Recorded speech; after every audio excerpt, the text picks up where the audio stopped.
je pense, plus de 45 ans, quand j'ai eu ma première Bible, je l'ai dévorée. Et je crois que je l'ai lu la première fois, hein, si mes souvenirs sont bons, du début jusqu'à la fin. Et voilà, j'en revenais pas. Alors, sûrement que j'avais des notions, ou je sais pas, mais elle me parlait, comme elle a parlé à beaucoup d'hommes. Elle a parlé à Luther. C'est comme ça que Luther a vu que le salut n'était pas par les œuvres, mais par la grâce, par le moyen de la foi. Et donc, ça lui a parlé tellement que, eh bien, vous savez ce que est devenu le christianisme. Avec lui, eh bien, il y a eu le protestantisme, puis tous les mouvements évangéliques qui ont suivi. Donc, c'est une épître merveilleuse. Il faut la lire. Et là, aujourd'hui, avec moi, nous la suivons et nous en sommes au chapitre 13. Alors, nous allons lire chapitre 13, versets 8 à 14.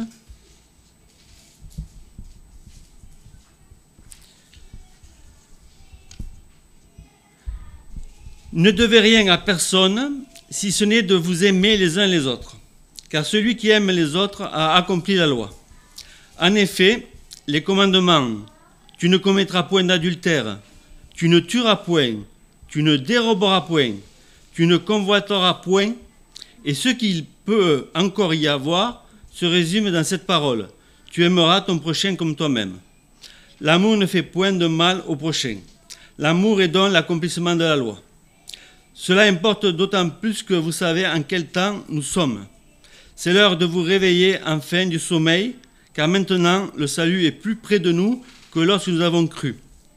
La nuit est avancée, le jour approche. Dépouillons-nous donc des œuvres des ténèbres et revêtons les armes de la lumière. Marchons honnêtement comme en plein jour, loin des orgies et de l'ivrognerie, de la luxure et de la débauche, des querelles et des jalousies.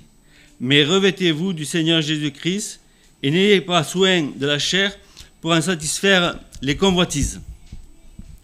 Alors, la dernière fois, nous avons lu ensemble le chapitre 13, là, au verset 1 à 7, et nous avions vu quel rapport nous devions avoir avec les autorités qui nous gouvernent et l'importance de prier pour elles. Alors, je ne sais pas si vous en souvenez. Et donc, nous devons continuer à prier pour que les choses s'améliorent et que l'iniquité baisse. Alors, dans le passage d'aujourd'hui, Paul parle, on pourrait dire encore, de la chose qui est la plus importante. C'est l'amour. Et aussi, il parle de notre marche avec Dieu selon sa volonté. Alors, avec l'Épître aux Romains, si vous voulez, eh bien, c'est comme une épître centrale. Et puis, si vous voulez, vous pouvez vous retrouver dans toutes les épîtres. Et il y a tellement d'analogies, de rappels, de parallèles, que, eh bien, des fois, j'ai envie de dire, bien, Paul a déjà dit ça, ou va dire ça aux Éphésiens, aux Galates. Et c'est pour ça que, dans mon habitude, eh bien, je rassemble et je lis les versets des autres épîtres. Donc, au chapitre 12, nous avions vu que nous devions tout faire par amour. Alors, le Seigneur a dit, alors c'est dans Jean 13, 35, « À ceci, tous connaîtront que vous êtes mes disciples, si vous avez de l'amour les uns pour les autres. » C'est un signe de reconnaissance et d'identification. Alors aujourd'hui, on peut montrer nos papiers en disant « je suis français, je suis majeur, voilà, je suis né à tel endroit ». Mais pour nous chrétiens, en fait, si je parlais comme les gens modernes, eh bien, j'ai une puce, j'ai un document que l'on peut lire sans contact, et c'est que l'amour se manifeste par moi parce que je suis chrétien. C'est mon identité. Et le Seigneur a dit, si vous avez de l'amour pour les autres, tous connaîtront que vous êtes mes disciples. On peut parler de beaucoup de choses, de bonnes choses, mais si on ne manifeste pas de l'amour, eh bien tout ça c'est vain. Hein. Alors voilà pour nous ce qui est important. Et dans tout le Nouveau Testament, nous voyons l'amour que Dieu nous demande de faire à nous, de manifester, nous chrétiens. Hein. Alors, dans nos relations, nous avons un devoir de justice. C'est-à-dire que nous devons faire de tort à personne. Et pour cela, l'amour en est la garantie. Comme l'a dit quelqu'un, la justice n'exige pas que l'on fasse positivement du bien aux autres, mais seulement que l'on s'abstienne de leur faire du tort. L'amour réclame le bien et exclut donc le tort, le mal. L'amour éteint la convoitise en y substituant la bienveillance. Et il tarit donc la source des injustices envers le prochain. Alors, il nous est dit, et c'est un peu ce qu'on avait vu la dernière fois, hein, il nous faut être juste, mais en plus, aimer. C'est ça qu'il faut, aimer. Alors, on va rappeler ce qu'est l'amour. Alors, on en avait parlé, hein, donc, on va lire plusieurs passages, hein, à part l'Épître aux Romains. Alors, je vous propose 1 Corinthiens 13.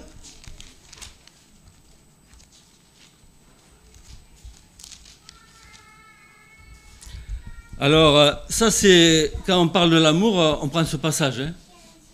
Mais souvent, on le lit vite et on ne médite pas dessus. Hein. Donc, nous, on l'a déjà fait ça. Hein. Mais alors, on va le prendre rapidement. Hein.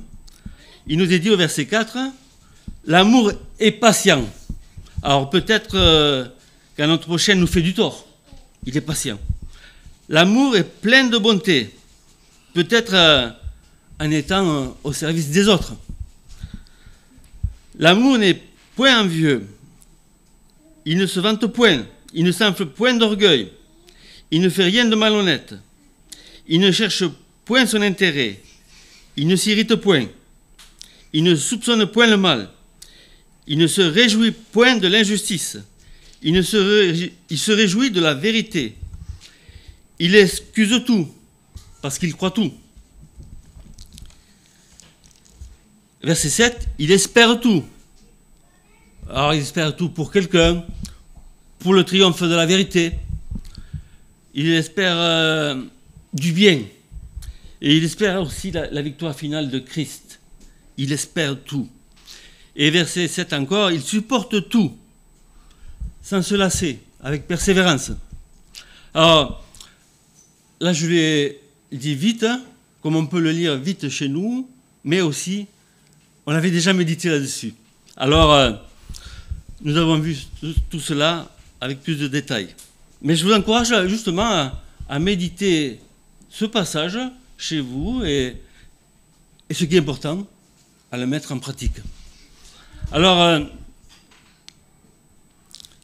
ici, nous pouvons voir en fait ce qui est important, c'est que nous devons rien à personne. C'est ça qui est... peut-être que je dois rendre un livre, peut-être que je dois rendre un peu d'argent, mais ça, il faut le faire. Mais en fait, ce que nous devons à tout le monde, c'est l'amour. Et c'est en fait quelque chose que nous devons aux autres. Donc, c'est comme si notre prochain nous demandait « Où est ton amour ?» Je ne vois pas. J'attends toujours. Alors, voilà. Et est-ce qu'il... en fait, il est frustré de notre amour que nous devons, parce que Dieu veut que ce soit ainsi. Rappelez-vous, on nous reconnaît comme disciples à l'amour. Alors, lisons Galates 5, verset 13.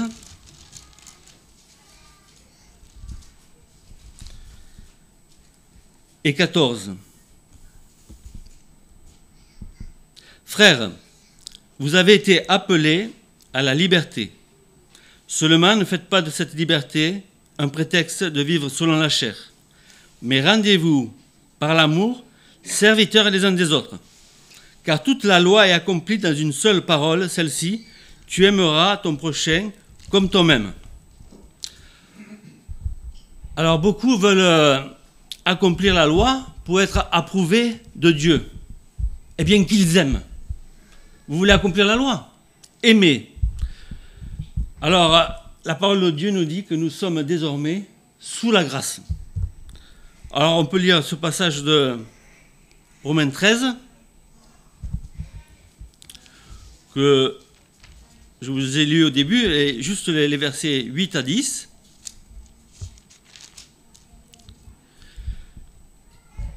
Ne devez rien à personne, si ce n'est de vous aimer les uns les autres, car celui qui aime les autres a accompli la loi. En effet, les commandements, tu ne commettras point d'adultère, tu ne tueras point, tu ne déroberas point, tu ne convoiteras point, et ceux qu'il peut encore y avoir se résument dans cette parole, tu aimeras ton prochain comme toi-même. L'amour ne fait point de mal au prochain. L'amour est donc l'accomplissement de la loi. Alors, rappelez-vous, quand on a interrogé le Seigneur Jésus, un pharisien, un érudit, quelqu'un peut-être qui voulait le piéger, il lui a demandé c'est quoi le premier commandement? Et Jésus a dit, non seulement le premier, mais le deuxième. Tu aimeras ton Dieu de tout ton cœur, de toute ton âme, de toute ta volonté, de toute ta pensée. Et le deuxième qui est semblable, il n'est pas à dissocier. Tu aimeras ton prochain comme toi-même. Tout est là. Et c'est quelque chose qui nous est rappelé dans tout le Nouveau Testament. On peut lire 1 Jean 4. Et là, c'est l'apôtre Jean, le disciple que Jésus aimait, qui nous le dit. Alors, versets 20 à 21. Si quelqu'un dit « J'aime Dieu » et qu'il haïsse son frère, c'est un menteur. Car celui qui n'aime pas son frère qu'il voit, comment peut-il aimer Dieu qu'il ne voit pas? Et nous avons de lui ce commandement, que celui qui aime Dieu aime aussi son frère. Alors, pour soutenir notre zèle et pour nous aider à persévérer dans l'accomplissement de notre devoir, l'apôtre Paul va ensuite nous inviter, ici, à regarder au retour du Seigneur Jésus-Christ. Alors, il nous dit car le temps est proche.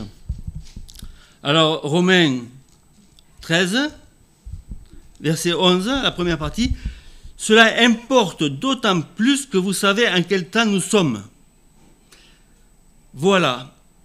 Est-ce que nous savons en quel temps nous sommes? Alors, dans la parole de Dieu, il est souvent rappelé que le temps est proche, parce que c'est quelque chose d'imminent.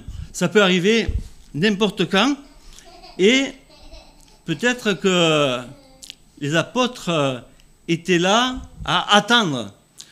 Alors, il y a même des disciples qui pensaient que la résurrection était déjà arrivée. Alors, Paul dit non, pas encore. Il y a certains signes.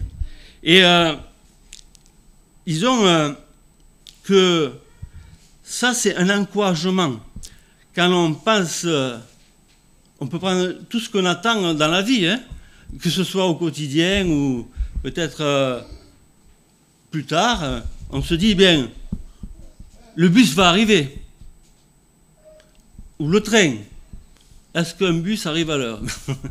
Alors un train, je ne sais pas, encore moins. Mais il va arriver. Le temps est proche. Donc on l'attend. On l'attend ou on l'attend à la gare. Et on espère ne pas le rater. Eh bien, pour le retour du Seigneur, le temps est proche et nous devons l'attendre comme si nous attendions maintenant le train que nous devons prendre. Et ça, c'est important. Ça nous maintient, comme dit en fait l'apôtre Paul, cette attente nous maintient dans cet amour. Nous devons être ceux qui sont prêts. Et donc, voilà pour nous ce qui va occuper nos pensées pour pouvoir mieux vivre et attendre en même temps le Seigneur. Alors, nous savons que nous sommes dans une période des plus difficiles. Alors peut-être que dans certains pays, ils diront, nous sommes encore plus dans des périodes difficiles. Mais ici en France, déjà, nous savons que les choses commencent à être très dures. Et nous savons que c'est bientôt la fin. Alors certains sont optimistes et disent, oh, ça va s'arranger, il va y avoir... Hein. Et moi, je ne pense pas que ça va s'arranger. Ou alors, ça va s'arranger un petit peu. Mais je pense que c'est bientôt la fin. L'apôtre Paul le disait déjà. Donc, voilà, nous voyons autour de nous ces choses qui se passent. Alors, les émeutes, les vols, les violences, l'impunité. Alors, on appelle le mal bien et le bien mal. Alors, ça, c'est quelque chose qui est significatif de cette période. Et ça, c'est un signe aussi. Alors, la semaine dernière, c'était la Gay Pride. Je ne sais pas si je dis bien. Alors, en Espagne, la question c'était, est-ce que nous devons mettre le drapeau arc-en-ciel sur les mairies?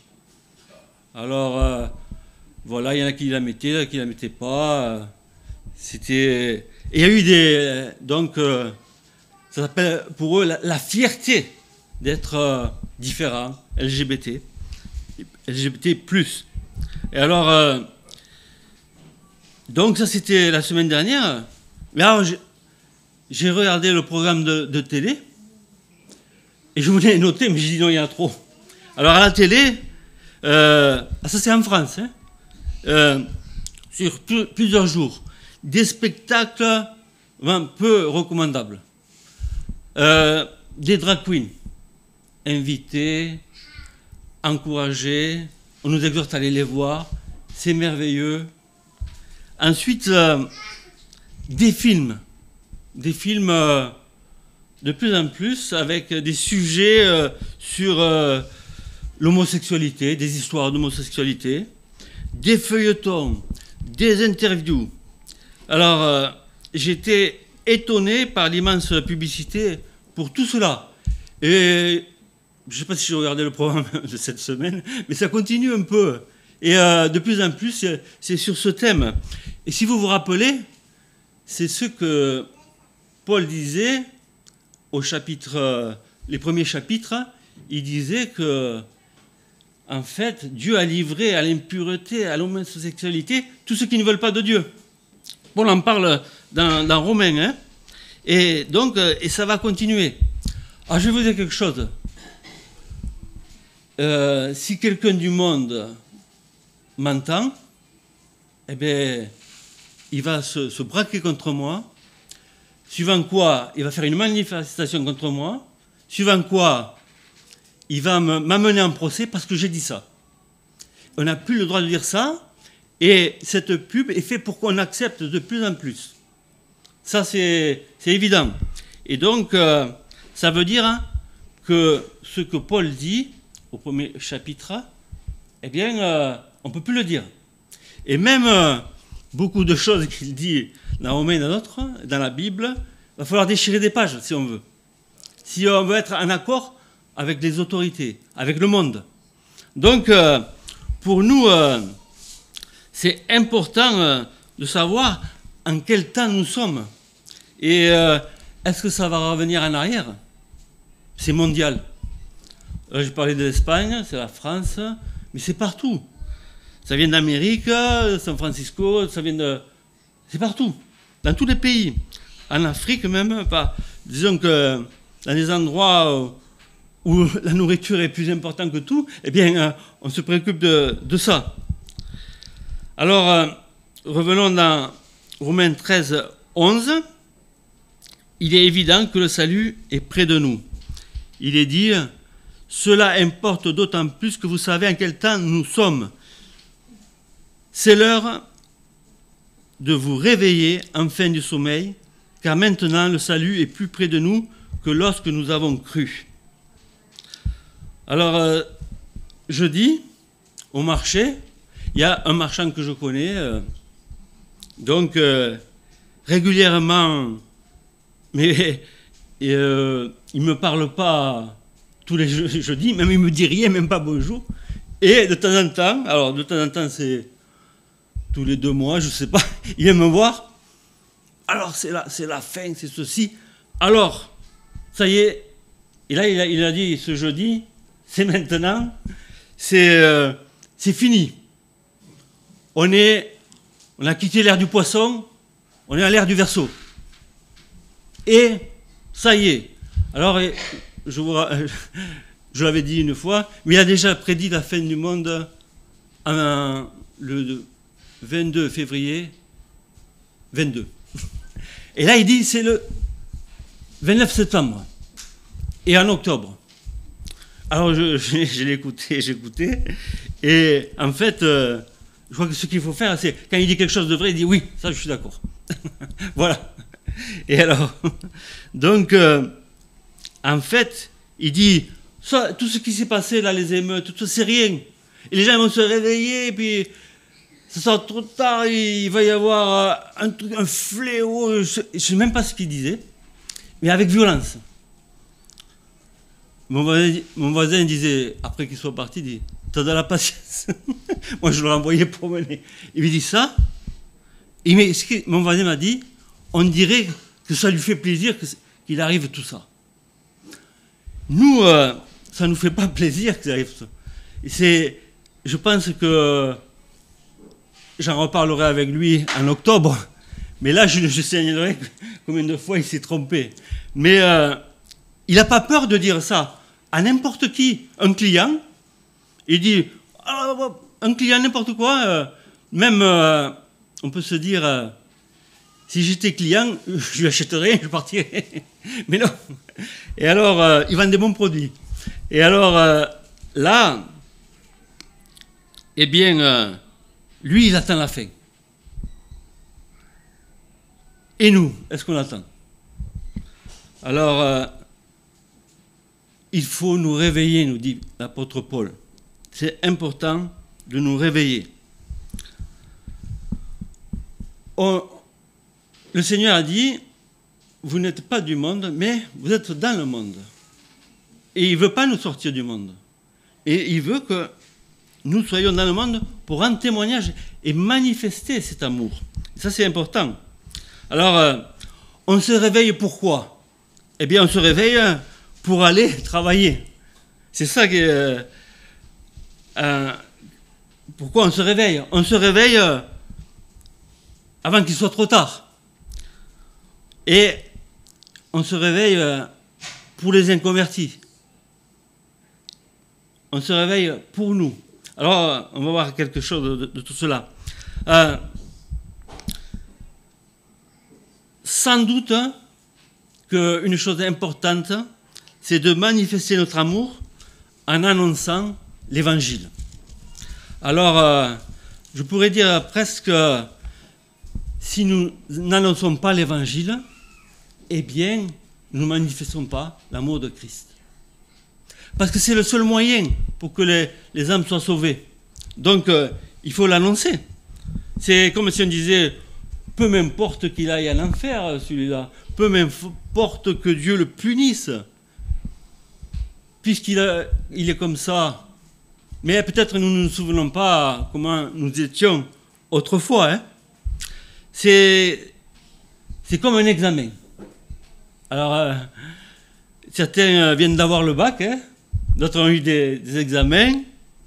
Alors, dans un examen, le temps est imparti. Il est limité.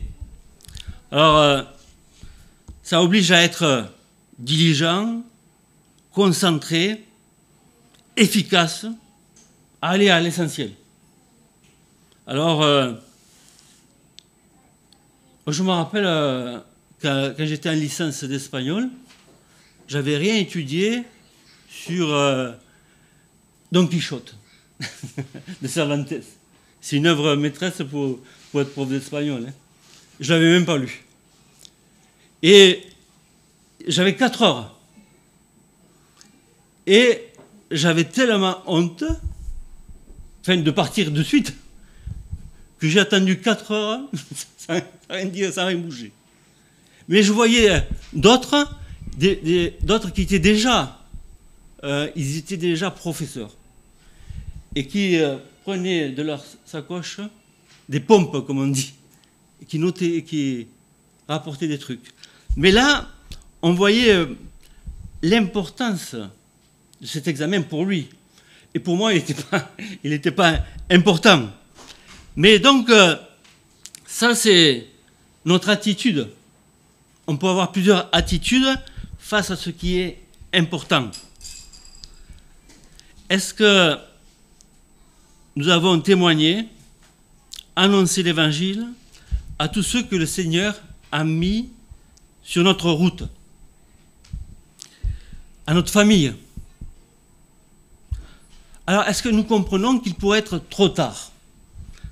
Alors, c'est sûr qu'on peut dire, voilà, Jésus est mort pour tes péchés, si tu crois, eh bien, tu es sauvé, si tu ne crois pas, tu vas en enfer. Bon, je l'ai dit, c'est bon. Mais en fait, nous devons le manifester avec de l'amour. Il faut prier, il faut peut-être trouver les occasions, agir avec douceur, persévérer, ne pas se lasser, peut-être supporter les persécutions.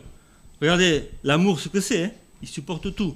Et donc, c'est important d'avoir à cœur, je dirais, cet examen, d'annoncer l'Évangile à tous ceux que le Seigneur met sur notre route. Alors, le Seigneur a dit dans Matthieu 24, 14, « Cette bonne nouvelle du royaume sera prêchée dans le monde entier pour servir de témoignage à toutes les nations.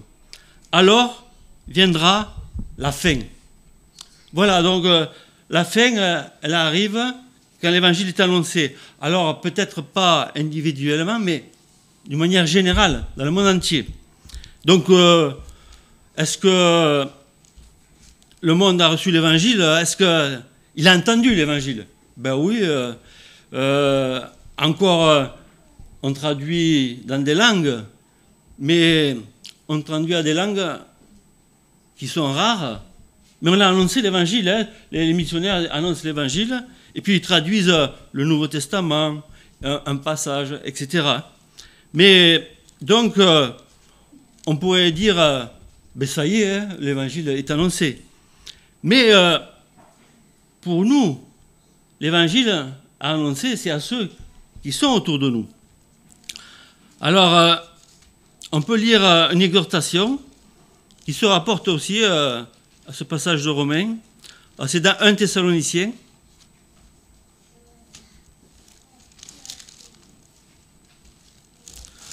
Au chapitre 5, versets 1 à 11. Pour ce qui est des temps et des moments, vous n'avez pas besoin, frères, qu'on vous en écrive, car vous savez bien vous-même que le jour du Seigneur viendra comme un voleur dans la nuit. Quand les hommes diront « paix et sûreté », alors une ruine soudaine les surprendra, comme les douleurs de l'enfantement surprennent la femme enceinte, et ils n'échapperont point. Mais vous, frères, vous n'êtes pas dans les ténèbres pour que ce jour vous surprenne comme un voleur. Vous êtes tous des enfants de la lumière et des enfants du jour. Nous ne sommes point de la nuit, ni des ténèbres. Ne dormons donc point comme les autres, mais veillons et soyons sobres, car ceux qui dorment, dorment la nuit, et ceux qui s'enivrent, s'enivrent la nuit. Mais nous qui sommes du jour, soyons sobres, ayant revêtu la cuirasse de la foi et de l'amour, et ayant pour casque l'espérance du salut.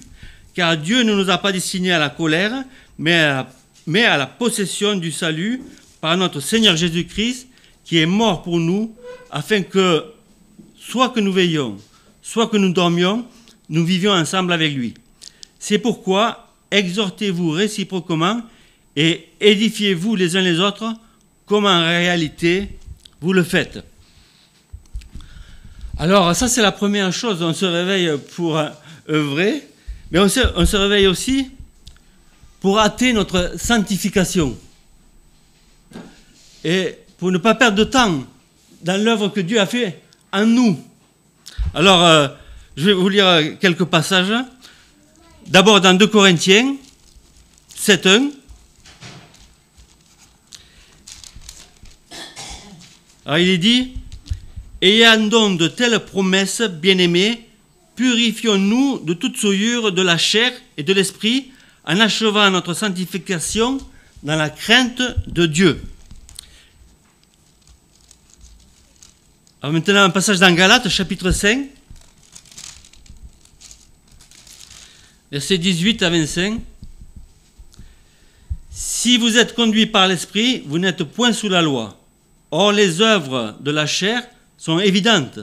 Ce sont la débauche, l'impureté, le dérèglement, l'idolâtrie, la magie, les rivalités, les querelles, les jalousies, les animosités, les disputes, les divisions, les sectes, l'envie, l'ivrognerie, les excès de table et les choses semblables.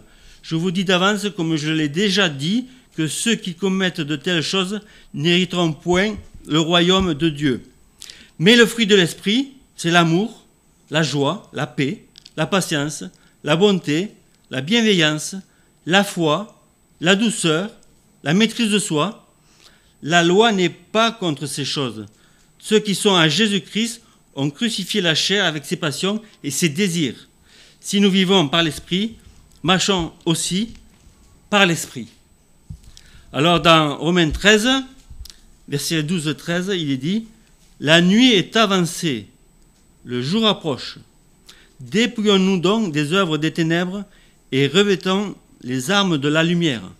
Marchons honnêtement, comme en plein jour, loin des orgies et de l'ivrognerie, de la luxure et de la débauche, des querelles et des jalousies. » Alors, voilà, le Seigneur, une fois qu'on est venu à lui, moi je dis qu'il a fait le ménage. Mais d'abord, il nous a changés.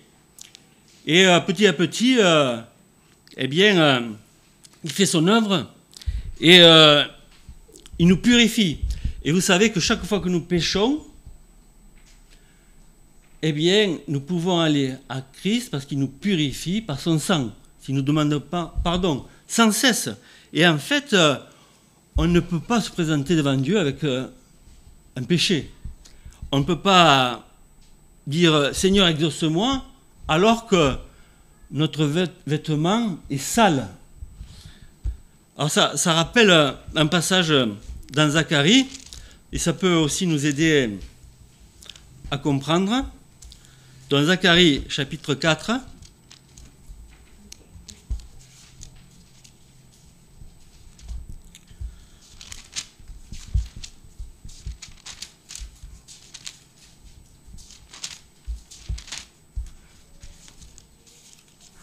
alors c'est versets 1 à 5. Alors il s'agit d'une vision, hein, et il s'agit de Josué, pas le Josué de Moïse, hein. Et donc, cet homme avait été choisi par Dieu, il était souverain sacrificateur pendant la déportation. Et Dieu va ramener, et il va ramener d'autres, mais il va ramener lui. Et regardez cette vision, versets 1 à 5. L'ange qui me parlait revint, et il me réveilla comme un homme que l'on réveille de son sommeil. Il me dit, « Que vois-tu » Je répondis, je regarde et voici, il y a un chandelier tout en or, surmonté d'un vase et portant 7 lampes avec 7 conduits pour les lampes qui sont au sommet du chandelier. Et il y a près de lui 2 oliviers. Et reprenant l'un à droite du vase et l'autre à sa gauche. Et reprenant la parole, je dis à l'ange qui me parlait, « Que signifient ces choses, mon Seigneur ?» L'ange qui me parlait me répondit, « Ne sais-tu pas ce que signifient ces choses ?»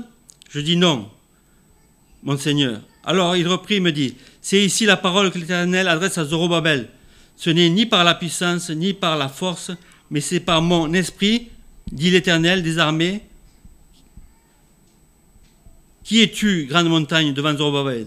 Tu seras aplani, il posera la pierre principale au milieu des acclamations. Grâce, grâce pour elle. » Alors, voilà, j'ai sauté un passage, mais le passage disait que, en fait, Josué était sale, et donc, en tant que souverain sacrificateur, il ne pouvait pas rentrer dans la présence de Dieu. Et donc, à ce moment-là, eh bien, Dieu a changé ses vêtements. Alors, il a rendu pur pour pouvoir rentrer. Vous savez que le souverain sacrificateur avait un accès direct, une fois par l'an, dans le temple, dans le lieu très saint. Et donc, c'est cette image qui nous montre que nous aussi, nous devons revêtir un vêtement, l'homme nouveau. Alors, le soleil de justice se lève, nous dit la parole, Christ arrive, il faut se dépouiller des œuvres des ténèbres et se revêtir des armes de la lumière. Alors, Éphésiens 4, 17-24 nous exhorte.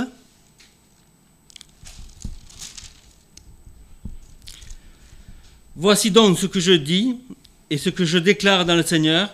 Vous ne devez plus marcher comme les païens qui marchent selon la vanité de leurs pensées. Ils ont l'intelligence obscurcie, ils sont étrangers à la vie de Dieu à cause de l'ignorance qui est en eux, à cause de l'endurcissement de leur cœur. Ayant perdu tout sentiment, ils se sont livrés au dérèglement pour commettre toute espèce d'impureté jointe à la cupidité. Mais vous, ce n'est pas ainsi que vous avez appris Christ, si du moins vous l'avez entendu, et si conformément à la vérité qui est en Jésus, c'est en lui que vous avez été instruits à vous dépouiller par rapport à votre vie passée du vieil homme qui se corrompt par les convoitises trompeuses, à être renouvelé dans l'esprit de votre intelligence et à revêtir l'homme nouveau, créé selon Dieu, dans une justice et une sainteté que produit la vérité. Alors la parole de Dieu nous dit, soyons sobres, veillons. Alors ça peut paraître quelquefois évident, mais il est dit que notre adversaire, le diable, rôde comme un lion rugissant, cherchant qui il dévorera. C'est dans 1 Pierre, chapitre 5, verset 8. Et le monde est là aussi, avec sa convoitise, sans compter notre chair. Le Seigneur dira, la chair est faible. Eh bien, combien nous le constatons? Combien elle n'est pas encore crucifiée souvent dans nos vies? Il est dit dans 1 Corinthiens 10, 12, « Ainsi donc, que celui qui croit être debout prenne garde de tomber. » Alors ça, c'est des choses, peut-être, disons-nous, oh, ça se faisait du temps des Romains, mais ça ne se fait pas. Mais je crois qu'il faut se détromper parce que le monde continue dans le même sens, de la même manière. Alors, regardez ce que dit Pierre, chapitre 4.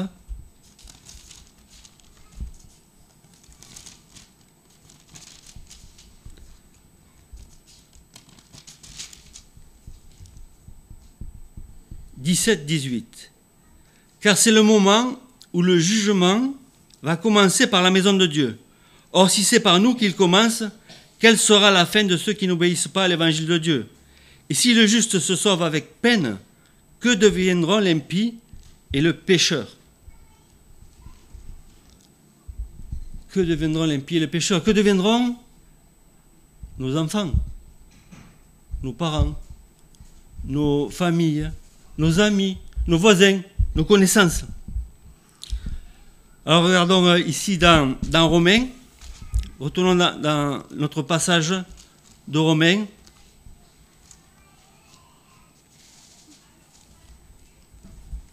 Chapitre 13. Mais revêtez-vous du Seigneur Jésus-Christ et n'ayez pas soin de la chair pour en satisfaire les convoitises. Galates 3, 27 nous dit que vous tous qui avez été baptisés en Christ, vous avez revêtu Christ. Il s'agit du baptême du Saint-Esprit qui vient à nous le jour où on reçoit le Seigneur Jésus-Christ, quand nous venons à lui dans la repentance. Nous avons revêtu sa justice. Il habite en nous. Dimanche dernier, nous avons vu que nous avons pris son joug. C'est David qui nous en a parlé. Et en fait, nous sommes un avec lui. Il porte nos fardeaux. Nous portons les choses, il les porte avec nous. Et notre homme intérieur se nourrit de lui. En fait, quand nous lisons la parole de Dieu, quand nous approchons de Dieu, quand nous nous réunissons, nous nous exhortons, eh bien, c'est pour nous nourrir de lui et pour que nous cherchions à lui ressembler.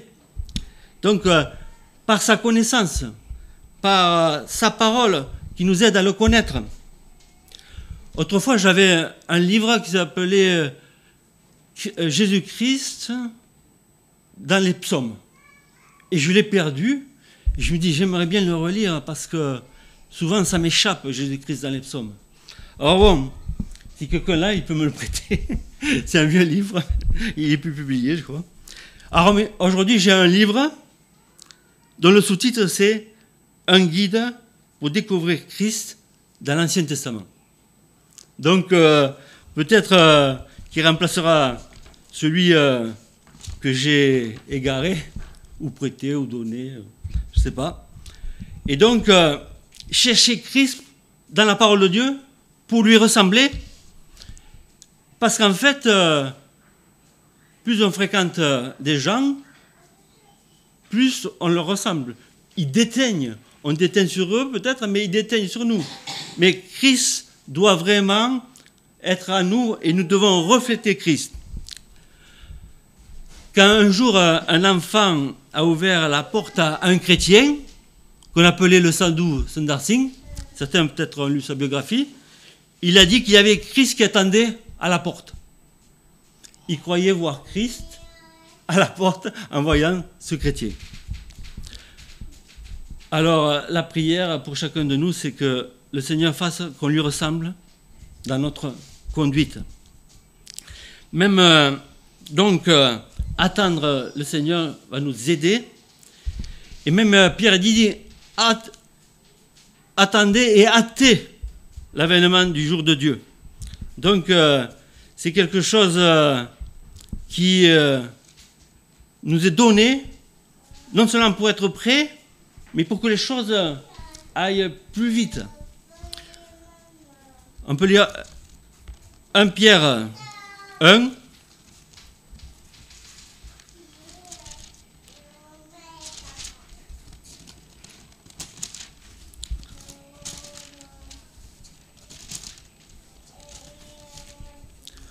Ça c'est de la triche, non, parce qu'il est déjà, non déjà. Moi je vais lentement. 1 Pierre 1, 13 à 17. C'est pourquoi saignez les reins de votre entendement, soyez sobres et ayez une entière espérance dans la grâce qui vous sera apportée lorsque Jésus-Christ apparaîtra. Comme des enfants obéissants, ne vous conformez pas aux convoitises que vous aviez autrefois quand vous étiez dans l'ignorance. Mais, puisque celui qui vous a appelé est saint, vous aussi soyez saints dans toute votre conduite, selon qu'il est écrit, vous serez saints, car je suis saint. Et si vous invoquez comme Père celui qui juge selon l'œuvre de chacun, sans favoritisme, conduisez-vous avec crainte pendant le temps de votre séjour sur la terre. Et voici le dernier passage que je vous propose. 1 Jean 3, 1 à 3. Voyez quel amour le Père nous a témoigné pour que nous soyons appelés enfants de Dieu. Et nous le sommes. Si le monde ne nous connaît pas, c'est qu'il ne l'a pas connu. Bien-aimés, nous sommes maintenant enfants de Dieu, et ce que nous serons n'a pas encore été manifesté. Mais nous savons que lorsqu'il paraîtra, nous serons semblables à lui, parce que nous le verrons tel qu'il est. Quiconque a cette espérance en lui se purifie comme lui-même est pur. Dieu a voulu nous faire connaître la glorieuse richesse de ce mystère, savoir Christ en nous, l'espérance de la gloire. Louons notre Seigneur. Oui, Père Céleste, nous voulons nous rappeler combien nous étions éloignés de toi avant de te connaître, d'avoir entendu l'Évangile, avoir lu la bonne nouvelle. Seigneur, merci pour l'œuvre que tu as commencée en nous, et merci parce que tu n'as pas honte de nous appeler frères. Tu veux que nous soyons semblables à toi, et que tu veux aussi que nous manifestions ton amour. Seigneur, aide-nous à marcher dans tes voies, à porter du fruit, à te glorifier. Seigneur, aide-nous à annoncer l'Évangile, à chercher cette sanctification au quotidien pour te glorifier, pour être en communion avec toi et pour être une bénédiction pour les autres. Merci encore pour ce que tu vas faire. Au nom du Seigneur Jésus-Christ. Amen.